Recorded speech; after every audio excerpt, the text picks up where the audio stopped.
You searched how to buy shares of MasTec Inc., so this video shows the steps to find MTZ. MasTec is an infrastructure and utility services company listed on NASDAQ under the ticker MTZ. This is educational content only and not financial advice. To buy shares, you need a broker, and we will use eToro as an example to demonstrate the process. After registering, you must verify your account, typically with an identity document, and add funds to your account before purchasing.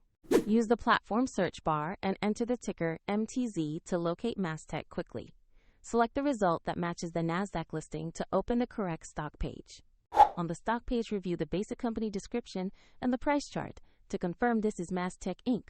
Double-check the exchange shows NASDAQ and the ticker is MTZ to ensure it is the right listing. Click the Buy or Trade button, enter the amount you want to invest, then carefully review the order details before confirming.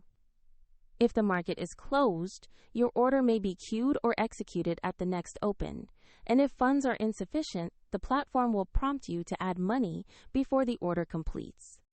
Once the order is executed, the position will appear in your portfolio for tracking. For the example link and more details, check the description below.